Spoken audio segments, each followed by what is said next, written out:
omukulu Saamu ne Sophie Gonja balina ekimu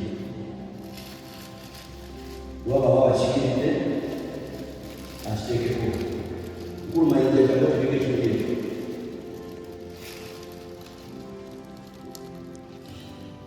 okutuzaako abazibu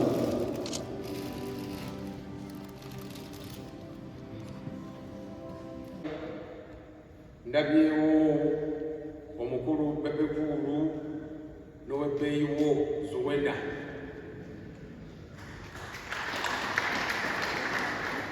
Ate temukula kuva dda bwe mutyo mwebale kuba mama waffe oyo n'akasusu ke nga kakyayaka nga bwe twakalaba edda. Mama wange Nassali amisanyusa okukulabako bannange n'abaokunafu mwenna abali emabega eyo abayimbi namwenna abali mu entertainment industry tusanyusa nnyo okubalaba. Njagala okwaniriza kwala yaffe ate mu ngeri enjawulo taata waffe ssebo kitalo ddala mwenna abooluganda bana ekitalo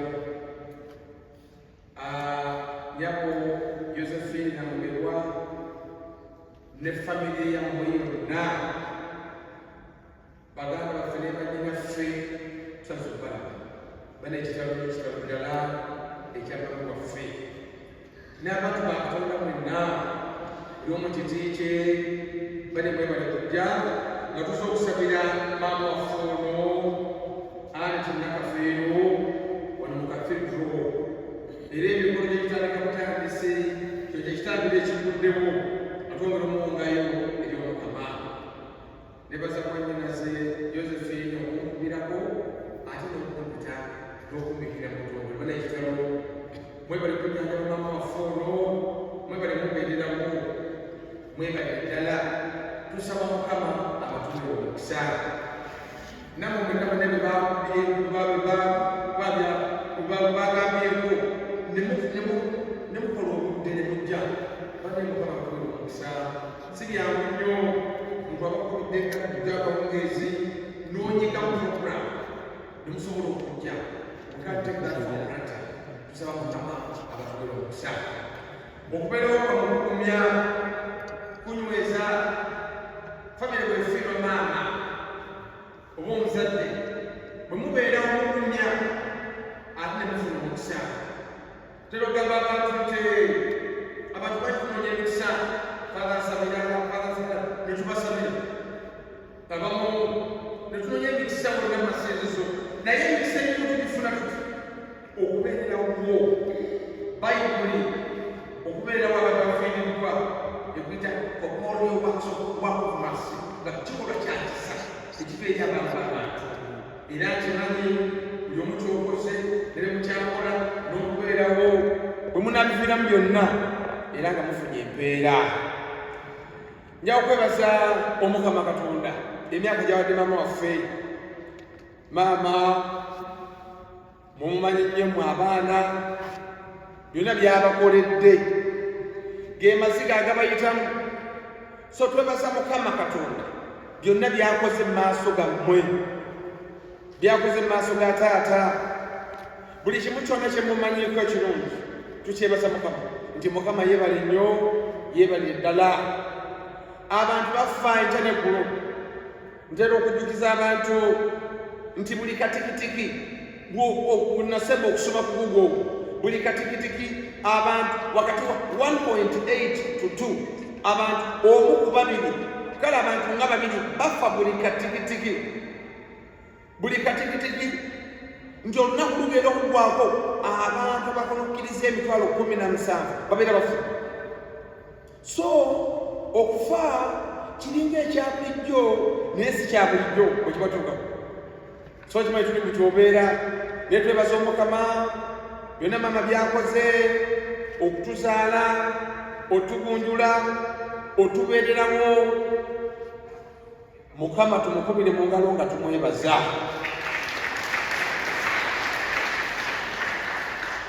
Taata tukwebaza webale kuuma maama, webale mujjanjaba n'abaana, mwebale nnyo byonna bye mukoze ku lwa maama waffe Anet. Mukama batuweerera omukisa. Maama twagala omwebaza okulwana n'olumbe.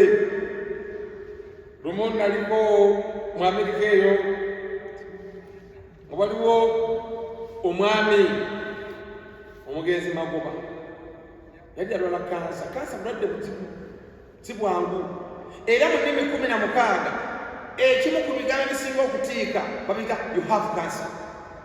Paka leero abasawo tebamanyi kireeta kansa. Kansa asinga bamuzuula ali ku stage 4, naye gy'ava bateebereza biteebereze oba that's why atiisa nnyo. Era abantu ng'ebitundu 90 ku buli 100 abafuna kansa. Kansa abawangula.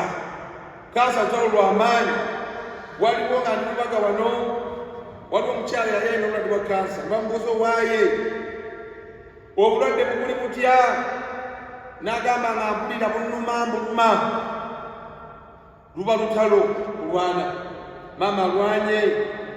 Kansa abeeramu chemotherapy, abeeramu okuwa eddagala enkya n'eggulu. Nga maama byonna byayiseemu bambi, ng'omukyala, nga maama, ng'omukazi, n'okubeera mu ggwanga lino ogyemu abakulu bano abakulu abo bakobeku, naye n'okubeera mu Uganda muno si kyangu nnyo. So byonna byayiseemu nga munnayuganda bambi. Maama twagala okwebaza, tusaba Mukama akutuweera embeera ey'obulamu obutagwawo. Nga sinaba kwogera ku masomo gano, mwenna basobola okubeerawo mu mami waffe, mwebale ddala abaana. Ekimu ku bikubagizo by'osobola okufuna kwe kujjanjaba mukadde wo. Wano ensi nga Africa ne many third world countries, ensi ezifaanana nga Uganda, bazadde baffe abasinga ebitundu 95 ku buli 100 obatuukira emyaka egy'obukulu baba tebakyalina ssente. Ffe tubabeererawo mu famire zisinga, ffe tubabeererawo. Naye bw'ofuna chance okujjanjaba ku mukazi wo, okujjanjaba ku mami wo, ku mukadde wo, kiba ekikubagizo. Njagala okwebaza okumujjanjaba.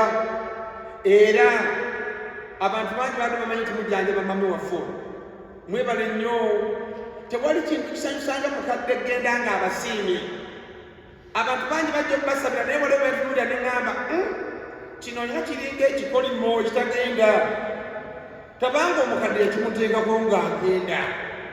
Oluusi omukadde asobola okugenda nga munyiivu, naye bwe muba mumujjanjabye agenda musanyufu, agenda mumativu, n'abalekera n'omukisa. Ffenna bakadde baffe nga balwadde tulwananga nnyo n'obeeramu, n'ojjanjaba, n'ofuna ky'omuteekamu baaba, kubanga bakola. Abakadde bano baatuzaalira mu bugubi, ne batuweerera mu bugubi, ne batubeera mu bugubi, ne balwalira mu bugubi, ne bafiira mu bugubi. Embeera nga si nnyangu. So bw'ofuna chance okukolera ekintu kyonna nga mulamu banga mulwadde, kiba ekikubagizo. So bane mwenna abaana ne famire ya mami waffe, ekikubagizo kibagendereko nti bwe mumujjanjabye ne mubeererawo era agenze musanyufu. Kakati nga sinagenda mu masomo gano, nyina kenjagala okubaga. Buli gye mbadde ngende ennaku zino mbadde mbuuza abantu obulamu buno bulimu ki bannange? Obulamu bulimu ki? Abantu banoonya ebifo, twakava mu kulonda, balwadde banoonya bwa member of parliament, abamu tebanaddangu baagwa, abamu badde banoonya bwa minisita, abamu tebaafuna, abamu baafuna, abamu banoonya mugagga, oba abugyewa oba abugyewa. Emirundi gye ngenda ku internal affairs ndabanga buli muntu anoonya kudduka ggwanga lino, naye ate bwe nagenda e Bulaaya nasangayo bannayuganda bannaffe nabo nga badde emyaka 3 n'obusowayi teziweranga ze bakola. Kakati ne mbuuza obulamu buno bulimu ki? What's about life? So mbadde mbuuza what's about life? Mami nga bagala bidano, what's about living? What's about my stay? Nze mpiki kuluguddeyo kati emyaka 7 naye nebanzigayo kati bajjukira nti Faaza yatukulembera ne tumenya Kereziya. Twagimenya nagamba sobola kugendayo neemulira mu baasooka nga sirina kenkozeeyo kalaga nti mbaddewo okwo. Abantu bangi babadde mu nsi muno naye bajja kutuuka kufa abalijjawo nga balowooleze nti bakyalina okuzaalibwa n'okula naye nga bazaalibwa ne bakula ne bafa.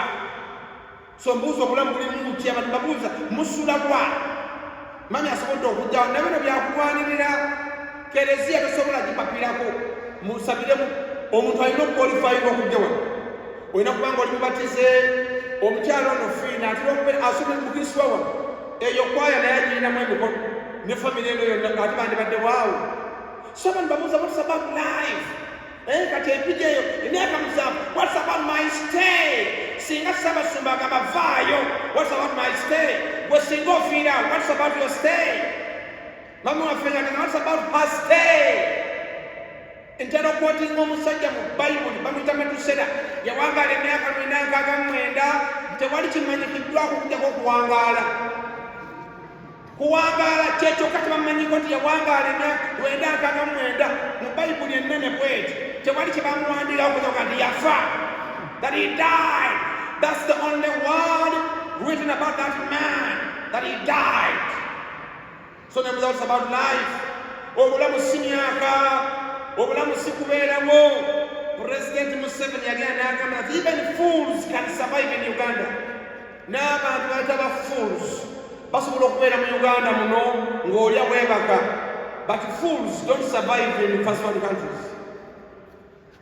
Babuuza mumaze emyaka emeka ku nsi, maama alese abaana, nsanze abantu abatusaze n'abamu ng'endabika zaabwe bagenda kutusala.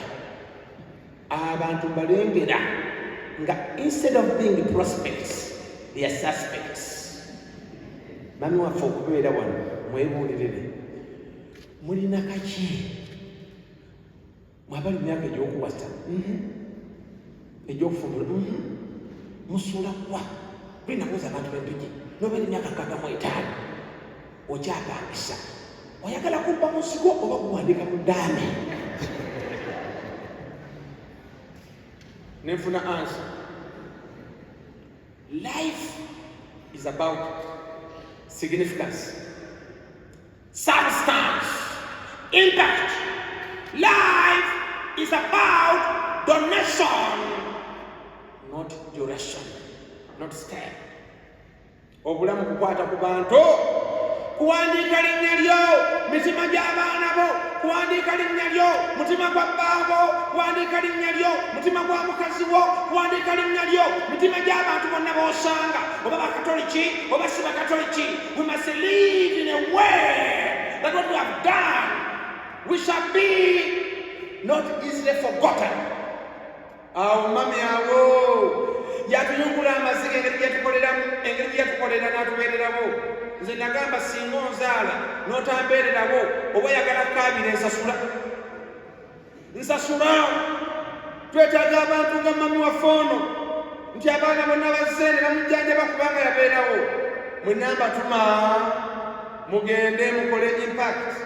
Impact esooka ebeeraka mitima gya baabo mukyala gwo muno bakwata ku mutima gamba they must enjoy your stay. Ntera okwatinga lumu nagendeyo mu Georgia Atlanta nenyingira family naye nga waliwo ekigambo ekinyanyiriza ne bagamba Father ng'oli wano, don't count hours, don't count days, don't count weeks, don't count months. You must count the memories you create in our house. You can create memories. Nze mbadde ku nnyimba ng'omuntu afudde balinga abawonye omuwone. Olaba nnamwandu nga takaaba, n'olengera abaana nga tebakaba maaso makalu n'olaba nti onaabadde n'ongovaddu. Buno obulamu bw'ensi si bizimbe, obulamu si bitiibwa, si titles. Obulamu buno si kubeera na ssente ku akawunti, tewali bikuwerekera wano, naye obulamu buno bwa impact. Abantu bajjamu amaziga kubanga babeereddewo nga bamwe waffe ono bwakoze. Mugende mukole, saagala bantu banafu. Abantu bagamba n'abali mu myaka za kitange n'emmange nga temulina kantu sina kyembitaaza. Abantu abali mu Uganda nga mwebaka mulinga abakompitinga n'abafu nga toyina mukululo. Just sleeping as if you're competing with the dead. Tebajja kuleetawo wano. ebyempiki nengera abantu babaleeta eddiini yagivaamu tanaddiini mwali ne batusobera mugende mukoppe mmabi alese abaana yafumbirwa amaka gakuumye mubeere gumite tobeera musokera bakamuzi maaso eno ensi si yajjajjaawo eno ensi ya Mukama tujja kuvaako buli muntu yenna waakufa oba oyagala oba toyagala ojja kugenda you will go on time so byolese mabega ebikwogerera kafunikira n'amasomo sazze bafiirako tuwulidde wano mu kitabo kya Danyeri wulira bagamba walibeerawo akaseera ak'ennaku ennyingi nga tufudde waliwo akaseera ak'ennaku nga tufudde naye wulira ne bagamba ng'ennaku gy'oyitamu tosobola gyegeraageranya na bizibu bya nsi naye ne bagamba ekiseera ekyo ng'ekyo kya mami Aneti nga akalamiddeawo wulira abantu ba Mukama balitalizibwa aba Mukama ababe mwababe abakiika abasomi abasabi abategeera eddiini abantu abatalina ddiini muli mikebe obanga tolina ddiini tolina kaleziya gy'olagamu tolina kanisa gy'olagamu tolina ddiini ng'olyawo omumpuguma muli mikebe bagambe balitalizibwa mami waffe anatalizibwa abadde mukatoliki waffe atawunyikamu abadde musomi abawandiikibwa mu kitabo olw'ebyo bye mukoze oli yagamba we must be ashamed to die without any significant impact to the human race atasoma nguma but we must be ashamed to die without any significant impact to the human race. We must live powerfully. Ensi eno mulina ogikankanya nga muli balamu. Ensi erina okumanya n'abatakutegeera bakumanye baako kyokola. Nze nakakisuula nti nno we nakulira neetaaga abantu abanzikiza n'obeera tewasoma osobola okubeera ow'amaanyi n'obeera ng'oli mulema osobola okubeera ow'amaanyi twakula tumanyi nti nno omukisa guli mu kusoma naye sitwagala kusoma sitwagala biwandiiko byo twagala kyokoze twagala kyolese nga mami waffe twagala mukululo abaana bakwogerako ki baba bakwogerako ki mukazi wakwogerako ki kereziya ekwogerako ki kanisa ekwogerako ki basiramu bano bakwogerako ki ekyalo kikwogerako ki ani akabanga ogenze if your presence does not matter even your absence won't matter whether in your marriage or your family or your business our presence must matter. We must shake the universe with our stay. We must employ our personality, our giftedness, our talentedness, our education, and serve the human race. Awe tuli mwandikiwe mu bitabo bagenda okukeberera ennyanga mwemuli boogedde ku bantu abaligenda mu ggulu ne mu nsonyi luli nalisoma ku byoyo n'enzuula n'emisambwa baali bantu nemmanya mu Uganda muno mulimu abantu abakoze ebikolobero nti singa munaafa mugenda fuuka misambwa mwafuuka bantu naye mwe abakoze bulungi agenda mu ggulu naye bulira mami bamugambe bulira abayigiriza balitangalijja naye mwe abalese emiswaswangule abaana bonna bakulema byonna miswaswangule limbuza abafuliki bannaffe mu famireyo olese bakatoliki bameka otulekedde bameka bwoba onaatera okugenda bakatoliki bameka boolese abongera kereziya maaso awo oli busiraamu basiraamu bameka boolese awo waka oba ozadde abaana bonna temuli mulamwa faatha nsabira abaana bange teri abawasa bawasika faatha nsabira abaana bange teri abafundira bafumbirikika babereka nabo kati ng'oyo akwata simu mu kyaki basajja bakulu ali maaso ga mulambu bengerawo kirabo bekulu wali mukulu atumanya nenali simulabye oli mukwata simu wayingidde n'enkofiira obona obona tukukusala ate ng'oli musajja mukulu ekibona ati njagala basaba kannange abayigiriza balitangalijja bulira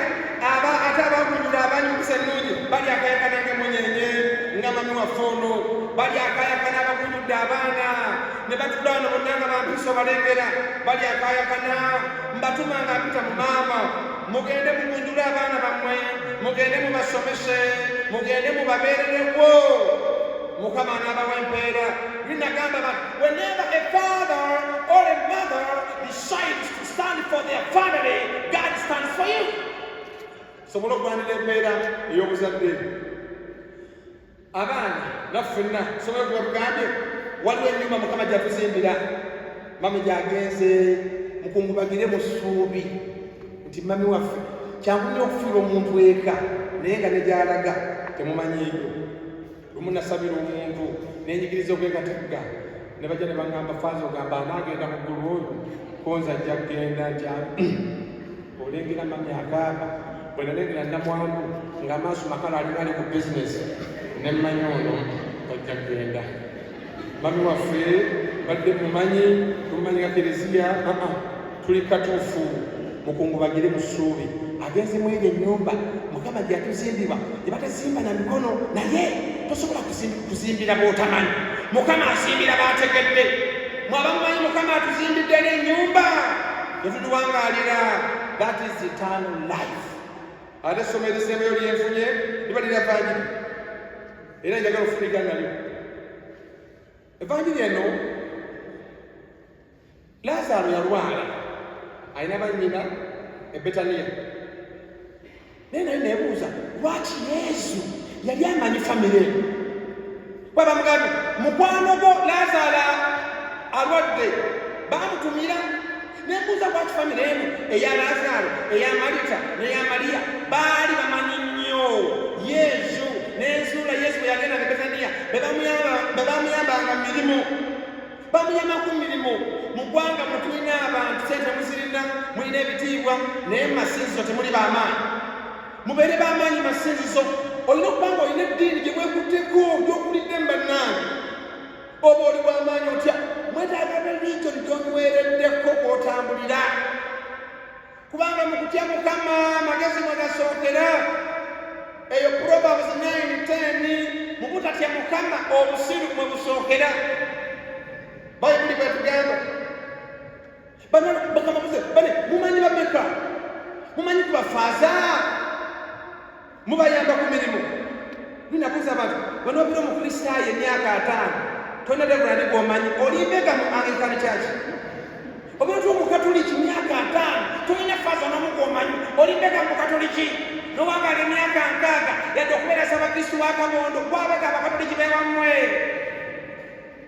yadde kwaya zetera kumanyi bano Yesu baali bamumanyi mwetaaga bafaaza barefurane bashaiki muberenga bamanyi nsanyukira nnyo omukatoliki bwe ŋŋenda watuyisenga ne Ssaabasumba akumanyi bafaaza ng'olina abawera ng'olese ne bashaiki olese ne barefurane bonna nga bali awo mugende Bayibuli etugamba eggulu lya Mukama n'ensi yagiwa abaana b'abantu bagirye sinyigira muntu n'omu aguze Prado aguze Rolls Royce simunyigira bulamu bwa kiseera lyambi olindyevuga mbyovuze paka lwotema Mukama ensi yagituwa tugirye mumanyi ku bakulu b'eddiini nze famire nemmanyi kwekuva empigi okujjangudde empigi n'amakugu gakugo gamanyi omusaliikirizi paka wano kati batamanyi ompita otya Kampala nkumanyi ntya bano baali bamanyi Yesu enewe Yesu n'atuuka Yesu yagwawo okudda tiyagirawo paka omusajja bwe yafa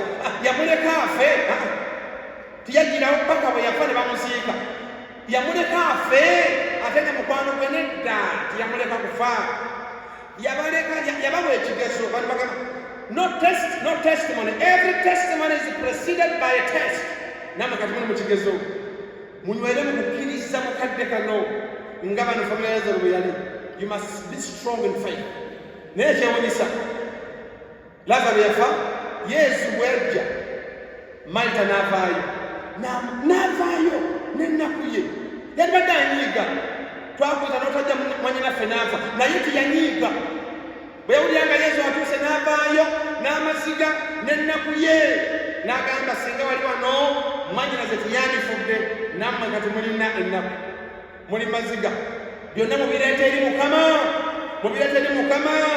misa zemunafuna muleta amaziga n'ennaku, all the heartbreaks, all the disappointments.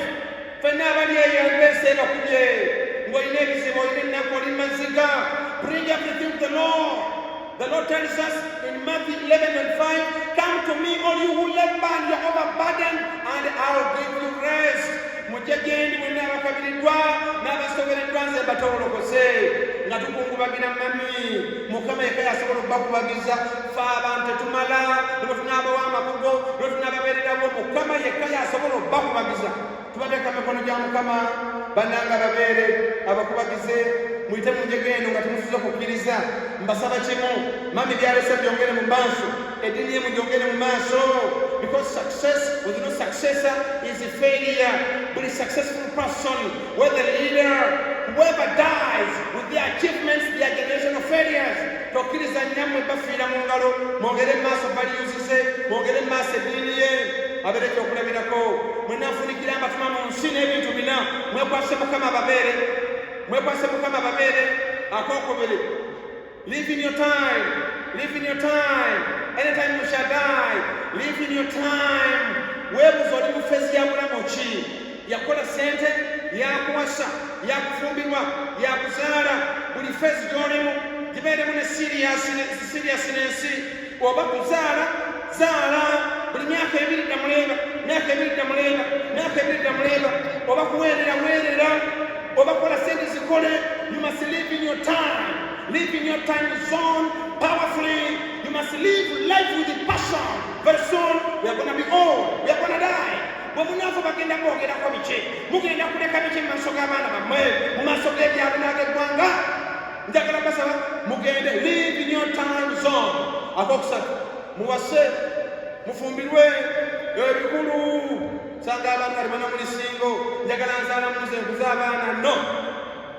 Okubeera omufumbo kya bbeeyi, daddy ali wali, mami agenze. That's life. That's life. Muwase abalina amaka muganyweze, abalina abaami n'abakyala. Akunyumirwe, time ye yakunyumirwe, akuwuliremu nti bw'oli osobola okugyamu amaziga ng'ogenze. Abantu abamuno bakaabira kizibu, agenda n'afa ng'embookozi yakuba, ennaku gy'olabidde mu maka ng'amaziga wagakaaba ag'obulamu n'ag'okufa. Natusobola nakaabalaka. Akasembayo mugende mubeere b'amaanyi. God be outstanding, God be powerful, mbatuma God be fruitful and multiply. Mugende mubeere b'amaanyi nnyo, tugenda okufa nga bwe tukoze bitweyimiririra. Mami waffe Anet, tukusabira Mukama akusaasire ebikulemeredde, Mukama asinzire ku birungi by'okoze, akwanirize mu bwakabaka bwe. Tusabira abaana mwenna, tusabira famire mwenna abali mu nnaku, ekitambiro kino kibagumye, kibanyweze, muleme kutendebuka. Ffenna tunywerere ku Mukama Katonda waffe, tunywerere mu ddiini, tutambule ne Mukama, kubanga era ensinga eweddewo. Bannaye gye twava gye tudda, we are human beings we are spiritual beings having a human experience. Munyweze Mukama. Ate Mukama mulamu guno ffenna nga muweddewo. Mami waffe yetumusabira okutuuka, naffe waffe nga butuuse, abali mu kitambiro kino otusaasiranga n'otuyisaawo n'otukwanyiza empeera ey'obulamu obutagwawo. Amiina.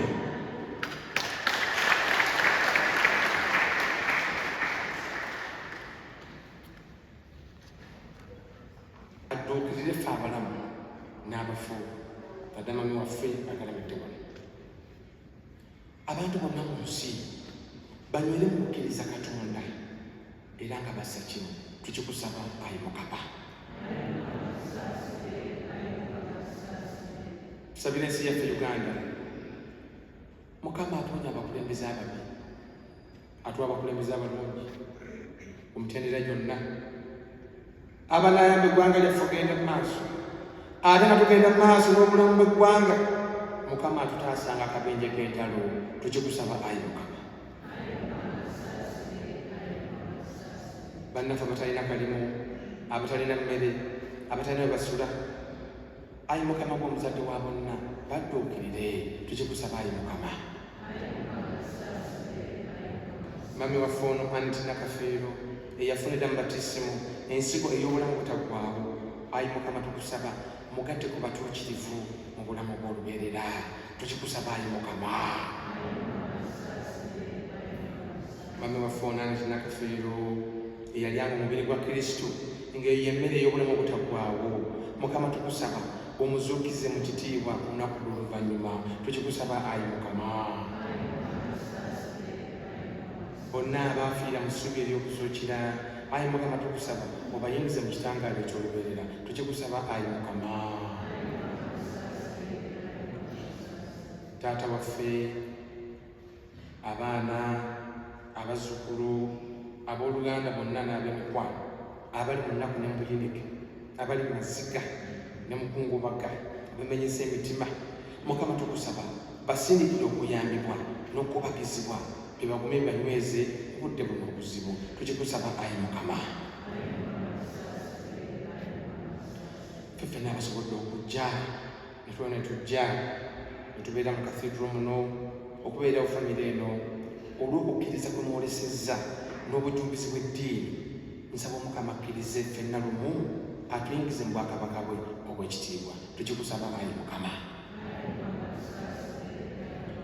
Mu buteeketeeke nga asatu, buli omu mami waffe ono engeri gy'omumanyiimu, muweereyo essaala ng'omusabira omuntu bw'afa abasobodde okusaala. Ffenna amateeka gaffe ga njawulo naye tusewa tuli kimu mu Kristo. Musabireyo.